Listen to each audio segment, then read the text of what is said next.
Donald Trump, now officially a Florida resident, still thinks they just love him back home in New York. How else can you explain his latest remarks to the New York Post that he thinks he can win that state in November? Quote, "We did well last time, but to get over 50% is hard for a Republican, but we're putting New York in play."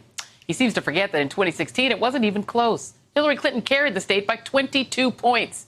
And instead of focusing on states that he can't win, maybe Trump should be more concerned about states he won in 2016, where polls show Joe Biden ahead, like Arizona, Florida, and Michigan.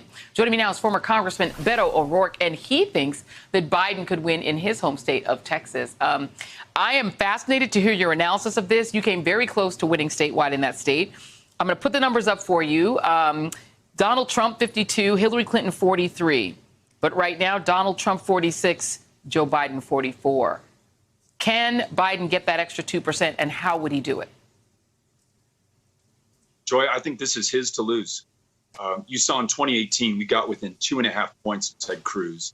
That was in a midterm election that typically favors Republican turnout, disfavors Democratic turnout. Now we're in a presidential election cycle, which typically boosts Democratic voter turnout. And you have this historic mismanagement of the response to COVID that's killed more than 165,000 of our fellow Americans, 9,600 of my fellow Texans. And it's not just Democrats and independents. Increasingly, it is disaffected Republicans. When you add to that the net new voters that we're adding to the rolls by the hundreds of thousands, people who have moved to Texas or coming of age in Texas. And in this, Joy, we have a chance to take the state house for the first time in 20 years and end decades of racial gerrymandering and voter suppression in Texas. Those state house candidates like Elisa Simmons, the president of the NAACP chapter in Arlington, who's running for state office right now, they're expanding the electorate and bringing energy, excitement into our elections right now. That's how Joe Biden's going to win. Not coattails coming down, but energy pushing up from down ballot. I'm very excited about what's happening in Texas. Now, one of the things that's happening in Texas, as you mentioned, the numbers of cases are just staggering. 534,345 cases. Obviously, it's a big population state, 9,836 deaths to date. A lot of those deaths disproportionately black folks and brown folks. Yet the state is testing less.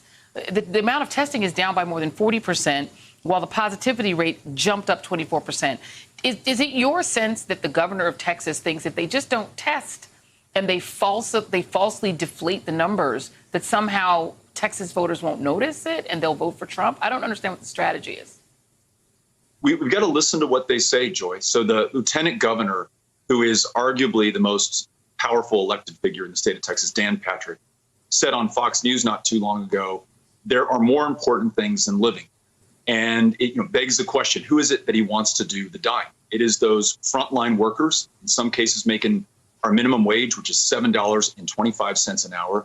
And disproportionately, it is Latinos who are bearing the brunt of this. In 90 to 95% Mexican-American Rio Grande Valley, they have run out of space in the morgues, in the funeral homes. They are stacking bodies in refrigerated trucks. In my hometown of El Paso, where I am right now, an 85% Mexican-American community, we saw our single-day record for deaths yesterday in this community.